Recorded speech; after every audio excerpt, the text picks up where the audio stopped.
Muy buenas noches, señoras y señores. Bienvenidos al desarrollo de la clase correspondientes a la materia de ciencias naturales. Qué gusto poder compartir con ustedes ya esta última etapa con la cual damos por terminado, cerramos este proceso educativo.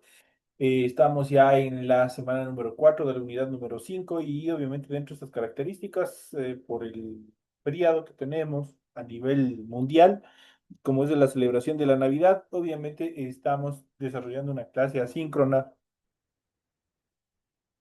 dentro del desarrollo de esta última actividad. En pantalla ustedes ya pueden observar el formato para recursos de aprendizaje de tarea. Vamos a ir analizando la segunda y última tarea que tenemos dentro de esta unidad. Estamos en la asignatura de Ciencias Naturales, estamos en la unidad número 5, ciclo celular y reproductivo. Vamos a ver el tema número 4, que es la reproducción y sus tipos y la reproducción humana. Tienen ustedes el tipo de tarea, tienen el objetivo de tarea y a continuación tienen las instrucciones para el desarrollo de la actividad. Recuerden que el trabajo es individual, deben leer el compendio de la unidad 5, tema número 4. Pueden ampliar su información sobre el mismo tema con otras bibliografías de ser necesario. ¿Qué es lo que tienen que hacer? Dice, desarrolla las siguientes actividades. Realiza un cuadro comparativo entre la reproducción sexual y asexual y detalla sus ventajas y también sus desventajas. Aquí tenemos, yo ya les he puesto un cuadro, el cual ustedes obviamente tienen que rellenar, tienen que complementar con todas las actividades. Obviamente este cuadro ustedes lo tienen que replicar, tienen que copiarlo o reproducirlo prácticamente en su hoja de trabajo, porque obviamente las características, la reproducción animal, la reproducción vegetal, las ventajas y desventajas tienen que obviamente ser bastante amplias. Y aquí tenemos, obviamente, tenemos la reproducción sexual, tenemos la reproducción asexual, y de cada uno tenemos, de ellos tenemos que ir colocando las características, la reproducción animal, tanto sexual como asexual, la reproducción vegetal, tanto asexual como sexual, las ventajas de la reproducción sexual y la reproducción asexual, las desventajas de la reproducción sexual y de la reproducción asexual. Es lo que ustedes tienen que hacer. A continuación, como siguiente tema, tenemos en un formato A4, dibuje los órganos reproductivos humanos, tanto masculinos como femeninos, con todas sus partes. Es lo que ustedes tienen que hacer. Obviamente tienen un trabajo manual, tienen un dibujo que desarrollar en función de los órganos sexuales, tanto masculinos como femeninos. Recuerden que el trabajo es 100% escrito, claro y ordenado. Deben utilizar combinaciones de colores, líneas, símbolos e imágenes para ilustrar el contenido. La rotulación de la hoja, eso es obligatorio. Ustedes ya saben cómo tienen que hacerlo en la parte superior. Ustedes lo desarrollan, cumplen con todos los datos que solicitan y a continuación, después de haber hecho esta rotulación en su hojita, proceden a desarrollar el contenido de su tarea. En función de la correcta utilización del contenido de tarea, ustedes pueden revisar las recomendaciones, la rúbrica de calificaciones y al final de este proceso tenemos la información para el desarrollo de los recursos de plataforma. Estamos en la unidad número 5 con el tema la reproducción y sus tipos, la reproducción humana, correspondientes a la semana 4 de fecha 23 de diciembre del 2025. Esa tarea justamente permite entregas desde el 23 de diciembre, la fecha límite de entrega es el 2 de enero y la fecha de publicación de la calificación será hasta el 5 de enero. Esos son los tiempos en cuanto al desarrollo de las actividades que nosotros tenemos para esta última actividad dentro de la unidad número 5. Una vez que ustedes ya se les ha explicado cuáles son los requerimientos en cuanto al desarrollo de la presente actividad, la tarea que ustedes tienen activada, vamos a continuación a desarrollar el material de apoyo que ustedes tienen en el aula virtual y vamos a ir explicando los puntos más relevantes en función de los tipos de reproducción. Y tenemos la reproducción y sus tipos. La función de reproducción da lugar a nuevos seres vivos de características similares a los que los han originado. Con la reproducción, los progenitores originan nuevos individuos denominados descendientes. De este modo, la especie garantiza su continuidad. Existen dos factores que aseguren esta continuidad de las especies. La primera, la transmisión de características de progenitor a descendiente. Y segundo, la producción de suficientes descendientes como para que la especie sobreviva. Las etapas que se dan en la vida de un organismo desde que nace hasta que se reproduce constituye el ciclo biológico. Los procesos que garantizan que una especie pueda completar su ciclo biológico son los siguientes. Primero, la obtención de los descendientes que se forman a partir de las unidades reproductivas de los progenitores. Segundo, la dispersión de los descendientes lejos de sus progenitores. Y por último, el desarrollo de los descendientes hasta poder reproducirse de nuevo y completar nuevamente el ciclo biológico. En cuanto a los tipos de producción que podemos, los tipos de reproducción que podemos mencionar, en función de la forma de obtención de los descendientes, distinguimos dos tipos de reproducción, la reproducción asexual y la reproducción sexual. ¿En qué consiste la reproducción sexual? Se caracteriza por la participación de dos células especializadas llamadas gametos, que proceden de dos progenitores diferentes, hembra y macho en la mayoría de los casos. Las dos células reproductoras deben unirse para originar un nuevo individuo. La fecundación es el proceso de fusión de los dos gametos. La célula que resulta de la fecundación es el cigoto, que mediante divisiones celulares sucesivas dará lugar a un nuevo descendiente. El descendiente, pese a parecerse a los progenitores, será totalmente diferente a ellos, pues su dotación genética es diferente. La reproducción asexual es, por tanto, perdón, la reproducción sexual es, por tanto, una fuente de variabilidad, ya que las características de los individuos varían de progenitores a descendientes. Si bien las características físicas son iguales a nuestros descendientes, eso quiere decir que sacó los ojitos, ustedes habrán escuchado, el guagua ha sacado los ojitos del papá, la boquita de la mamá, el cabello del papá, incluso el carácter de la mamá y así sucesivamente. Pese a tener determinadas características que nos unen a nuestros progenitores, genéticamente, internamente, desde el punto de vista de la célula, nosotros tenemos una dotación totalmente diferente a la de nuestros progenitores. Pese a ser iguales, somos totalmente diferentes. Y aquí nosotros podemos observar la reproducción sexual, el proceso de fecundación. Tenemos el óvulo, tenemos el espermatozoide y tenemos la fusión hasta transformarle en la primera etapa que es el cigoto. La reproducción sexual en los vegetales, la reproducción sexual en los espermatofitos consta de las siguientes fases. Primero la polinización, luego la fecundación, luego la formación de semillas y del fruto, y luego la dispersión de la semilla y la germinación. Esas son las etapas en cuanto a la reproducción sexual de los vegetales. La flor es el órgano encargado de la reproducción sexual de los espermatofitos. Dicho de otra manera, la flor es el órgano sexual de las plantas.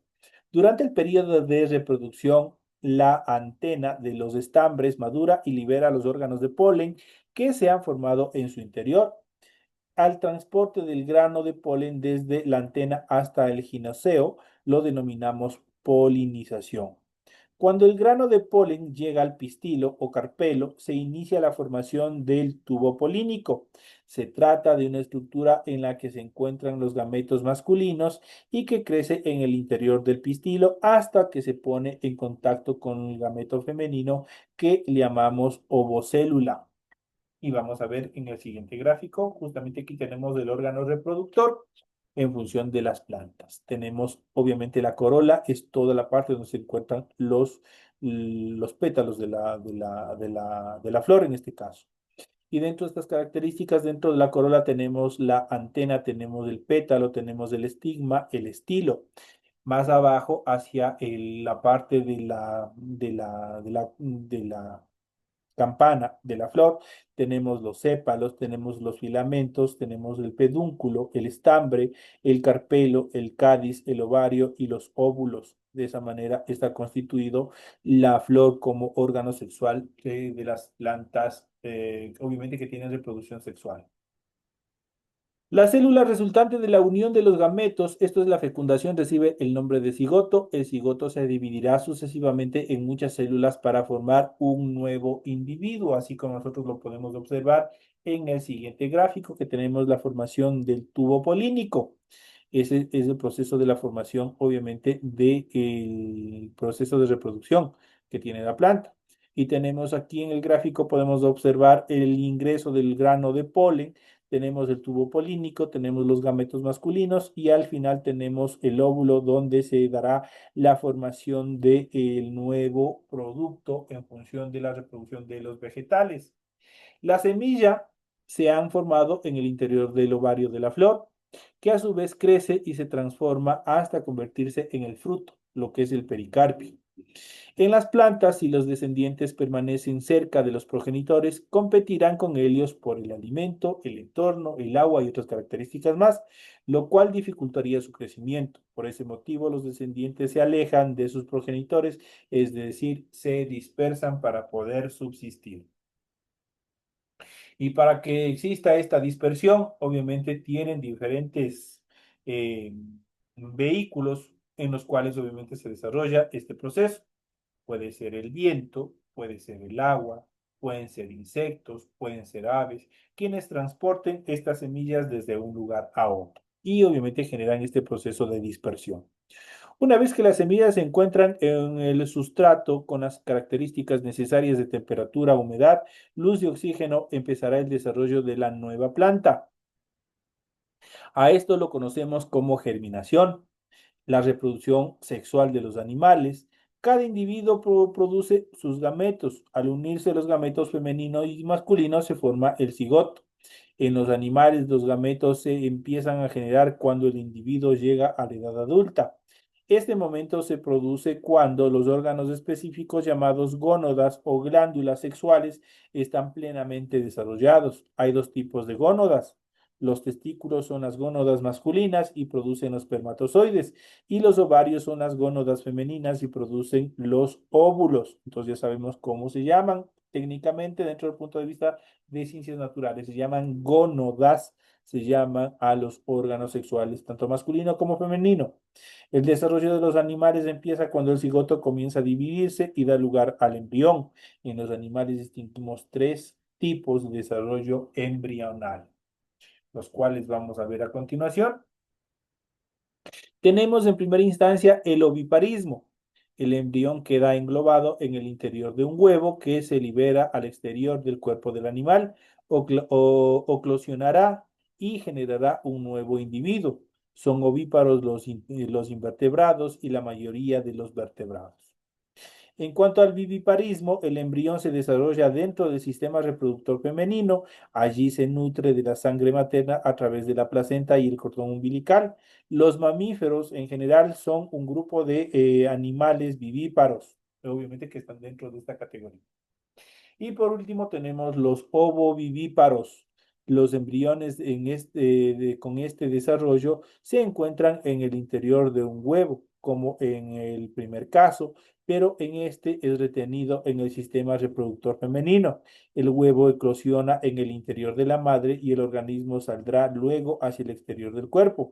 Algunos peces y reptiles pertenecen a este grupo de ovoviviparismo. Entonces ahí tenemos la en relación a los tipos de desarrollo embrionario en los animales. Esto en cuanto a la reproducción sexual. A continuación vamos a analizar, por el contrario, la reproducción asexual. A partir de una célula o de un grupo de células del progenitor y por divisiones celulares sucesivas, se consigue un individuo igual al progenitor, sin la intervención de gametos. Los principales mecanismos que podemos mencionar son los siguientes. Primero, la esporulación. Al principio, la célula lleva a cabo varias mitosis. Cuando hablamos de mitosis, es la reproducción, la división celular. Esta mitosis se desarrolla sin realizar la citocinesis. El resultado es una célula que contiene múltiples núcleos y un poco de espacio en el citoplasma. Finalmente se produce la citocinesis y se reparte el citoplasma entre todas las células hijas resultantes. Estas células hijas reciben el nombre de esporas. Eso es el proceso de esporulación. En cuanto al proceso de bipartición, es el mecanismo reproductivo más común en los organismos unicelulares, tanto procariotas como eucariotas. Los eventos que se dan dentro de este proceso de reproducción de bipartición son los siguientes. Primero, el cromosoma se duplica y cada copia se une a un mesosoma, que es la región de la membrana plasmática. La célula se alarga, se separan los mesosomas y con ellos también los cromosomas. Duplican los componentes celulares y se forma la pared celular de mureína que separa las dos células hijas. Ese es el proceso en cuanto a la bipartición. Simplemente es el estrangulamiento de la célula para poderse dividir igualmente con todos sus contenidos internos y dar origen a otras nuevas células. En cuanto al proceso de gemación en los organismos unicelulares, la célula progenitora origina una célula hija más pequeña. En los pluricelulares, un conjunto de células de organismos progenitores prolifera y se forma un descendiente idéntico al individuo original. En ambos casos, los descendientes se llaman gemas o también se pueden llamar yemas. En cuanto a la reproducción asexual en los vegetales, en las plantas la reproducción asexual más habitual es la fragmentación. La fragmentación consiste en la separación de una parte del organismo que luego se desarrollará como un individuo independiente. Y dentro de estas características, a continuación, se presentan las formas más importantes en cuanto a la fragmentación y vamos a ver la reproducción sexual en vegetales, como nosotros obviamente podemos ver justamente la clasificación en función de la reproducción asexual. Y tenemos la primera reproducción asexual vegetal, que son los estolones. Son ramas que al tocar el suelo generan un nuevo individuo al enraizar. Los bulbos son tallos subterráneos de forma cónica que almacenan sustancias. En las hojas más cercanas, el bulbo originan nuevos bulbos capaces de originar una planta nueva. En cuanto a los rizosomas, son tallos alargados que crecen bajo el suelo en forma horizontal y generan cada cierta distancia un nuevo individuo de crecimiento vertical. En cuanto a los tubérculos, son tallos subterráneos que adoptan una forma algo esférica y almacenan en su interior sustancias de reserva. En su superficie desarrollan yemas capaces de originar una nueva planta. Y luego tenemos, y por último, el esqueje, que es el fragmento de tallo con yemas o estacas, que se denomina de consistencia leñosa, que se separa de un árbol o de un arbusto y se introduce en el suelo para que produzcan nuevas raíces y generen un nuevo individuo. Eso en cuanto a las reproducciones asexuales en los vegetales. La reproducción asexual en los animales, por el contrario, las especies animales de estructuras más sencillas son las que presentan una mayor capacidad de reproducción asexual. En los animales encontramos principalmente dos tipos de reproducción asexual. Tenemos la fragmentación, varios animales son capaces de reproducirse de esta forma, como algunos gusanos planos, la estrella de mar, que puede desarrollar un organismo adulto a partir de la fragmentación de un brazo. Y por último tenemos la gemación, es la formación de un nuevo individuo a partir de una yema. Es característico de organismos unicelulares como las levaduras, pero también encontramos animales que se reproducen por gemación como las medusas, las hidras, entre otros moluscos, obviamente que utilizan este tipo de reproducción asexual. Y ven, hablando de este proceso de reproducción, vamos a hablar a continuación justamente de algo importante que es la reproducción humana. Los mamíferos presentan fecundación interna y desarrollo de los embriones también interno. Pertenecemos al grupo de los vivíparos, lo que favorece la supervivencia de los descendientes. Por ello, en algunos grupos de mamíferos, entre los que se encuentra el ser humano, los embarazos suelen ser de un número bajo de individuos, normalmente solo uno, suficiente para garantizar el éxito, el éxito reproductivo de la especie.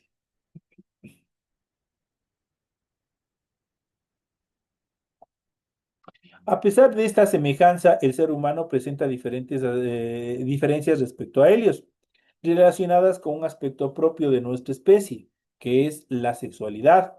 Esta viene determinada por factores no solo biológicos, sino también por cuestiones psicológicas, culturales y emocionales. Las fases de la reproducción humana son el acto sexual, la fecundación, el embarazo y el parto. Iniciamos la descripción de la fecundación de reproducción humana con un estudio de los sistemas reproductivos, tanto masculinos como femeninos. Y vamos a ver a continuación el aparato reproductivo masculino. Está formado por los siguientes órganos. Aquí nosotros podemos ver en este corte transversal y también frontal. Tenemos el conducto deferente, tenemos las vesículas seminales, la próstata, el pene, el epidídimo, los testículos, los túbulos y obviamente los túbulos seminales. De esa manera son obviamente las características o las diferentes componentes los que están conformando el aparato reproductor. Y aquí podemos, obviamente hemos visto el esquema frontal y lateral del aparato reproductor masculino. Y vamos a ver cuáles son cada uno de ellos. Hablamos del testículo. Los testículos son dos órganos situados fuera de la cavidad abdominal y recubren, obviamente están recubiertos por el escroto. En su interior se encuentran los túbulos seminales donde se forman los espermatozoides. El epidídimo son dos cuerpos de estructuras situadas en la parte superior de los testículos que intervienen en la maduración de los espermatozoides. Los conductos deferentes son los conductos por los cuales los espermatozoides van a la uretra. Las vesículas seminales son dos pequeños órganos situados encima de la próstata que producen secreción. Esta secreción nutren a los espermatozoides y juntos con ellos constituyen el semen. Si hay actividad sexual, el semen es eyaculado a través del orificio de la uretra. Si no, es expulsado al almacenar en las vías genitales, donde en parte se reabsorbe y en parte es expulsado por la orina. En cuanto a las glándulas sexuales, la próstata es una de ellas, es un órgano situado debajo de la vejiga, segrega sustancias para nutrir a los espermatozoides. La uretra es el conducto que recorre el interior del pene por el cual los espermatozoides salen al exterior. El pene es el órgano externo que en su extremo posee un engrosamiento denominado glande. El prepucio es el repliegue de la piel que recubre el glande. Estos órganos tienen como función la formación de espermatozoides y la incorporación de estos al aparato reproductor femenino para fecundar a los óvulos durante el acto sexual. El proceso que da lugar a la formación y maduración de los espermatozoides recibe el nombre de espermatogénesis. Esta se lleva a cabo en los testículos. La testosterona, hormona masculina, actúa sobre el sistema reproductor masculino y produce la maduración y el crecimiento de los órganos reproductores y el inicio de la espermatogénesis. Ahora, en cuanto al aparato reproductor femenino, este consta de los siguientes órganos y vamos a ver cómo está constituido. Tenemos el esquema tanto frontal y lateral del aparato reproductor femenino y tenemos desde arriba hacia abajo, tenemos las trompas de falopio, tenemos los ovarios, el útero, el cuello del útero, la vagina y la vulva. Tenemos el orificio vaginal. Esos son los componentes que tiene justamente el aparato reproductor femenino. ¿Qué hacen los ovarios? Son las dos gónodas femeninas situadas en la cavidad pélvica encargados de la producción de óvulos. En cuanto a las trompas de falopio, son dos conductos cada uno de los cuales comunica un ovario con el útero. El útero matriz es un órgano musculoso que puede ensancharse para alojar el feto en caso de embarazo. La vagina es el conducto que comunica el útero con el exterior. Sus paredes son musculosas y elásticas, adaptables al pene durante el coito. La vulva es la parte exterior del sistema reproductor femenino y consta del monte de Venus, los labios mayores, los labios menores, el clítoris, que es un pequeño órgano eréctil en la mujer. Entre los labios menores y la pared vaginal se encuentran las glándulas de Bartolino que segregan un líquido lubricante antes, obviamente, que es expulsado antes del coito. La función básica de este aparato es la producción de óvulos y si se produce la fecundación permite el desarrollo de un nuevo ser hasta llegar al proceso del parto. Los ovarios contienen los folículos primarios, agrupaciones celulares que contienen los ovocitos, los cuales darán lugar a los óvulos. A este proceso lo llamamos ovogénesis. Normalmente en cada ovogénesis madura un solo óvulo. Este es transportado por una de las trompas de falopio hasta el útero. Si el óvulo no es fecundado, se expulsa por la vagina junto con los tejidos que se desprenden del endometrio en un proceso llamado menstruación.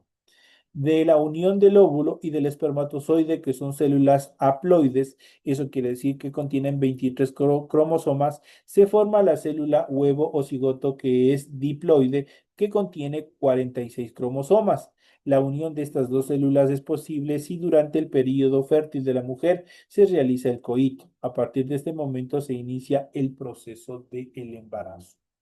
Y esas son las características fundamentales de la temática que nosotros hemos ido viendo en esta última etapa de clases, que son las etapas reproductivas, el aparato reproductor tanto masculino como femenino. Hemos ido viendo una serie de actividades en cuanto a la reproducción sexual y asexual en las plantas, en los animales y también en el hombre, cómo se van desarrollando todos estos procesos de fecundación hasta dar origen a un nuevo ser. Estas etapas son fundamentales, pues esto que garantiza la supervivencia y la permanencia de las diferentes especies sobre nuestro planeta, sobre la Tierra. Y esas son las características fundamentales que nosotros hemos ido analizando y viendo en el transcurso de esta última clase. Señores y señores, me despido de todos ustedes, no sin antes desearles que tengan unas felices fiestas, una feliz Navidad, los mejores deseos, que la bendición de nuestro Padre Celestial esté siempre en vuestros hogares, cubriendo con su manto, con su sangre, a todos sus familiares, a todos sus seres queridos, y que esta Navidad sea un motivo de reconciliación, de unión, de compartir con nuestros seres en todo momento, en todas estas fiestas. Señores y señores, una vez más, que tengan unas felices Navidades y un próspero 2026. Que los objetivos que ustedes se han planteado se cumplan y obviamente se alcancen en todo su apogeo. Señores y señores, un fuerte abrazo, felices fiestas y nos veremos hasta una próxima oportunidad.